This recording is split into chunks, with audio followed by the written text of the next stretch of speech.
In the month since Governor Cooper ordered state employees to get vaccinated or tested for COVID-19, more of them are now choosing the vaccine. So 18 people have been fired for failing to comply, and with another surge in cases expected, some agencies in the state are trying their best to drive the vaccination numbers a lot higher. Our Capitol reporter Michael Hyland live in Raleigh to show us just how they're doing that. Michael.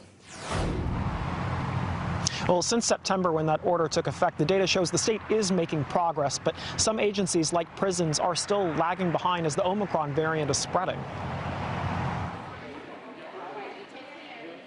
Getting the jab to stay on the job. We're going to continue to push this effort to get more people vaccinated. In September, Governor Roy Cooper issued an order to state employees under his authority to either get the COVID-19 vaccine or get tested weekly.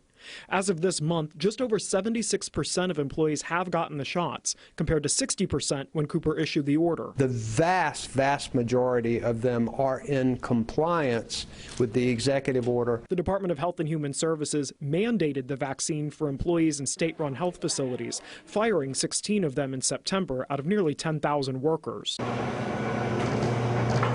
State prison officials have had one of the biggest challenges in getting workers vaccinated, recently offering a $500 bonus.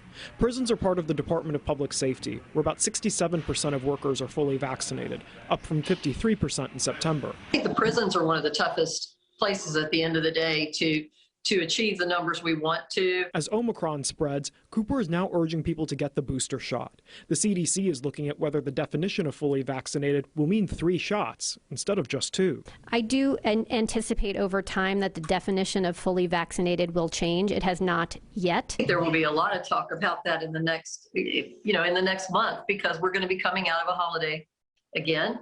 And about 2 weeks out of every holiday, what we've seen as a trend is that the cases are going to spike.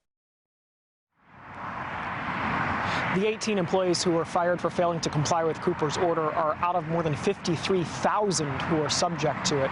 The governor has not said if he'll be amending it to also require employees get the 3rd shot as well.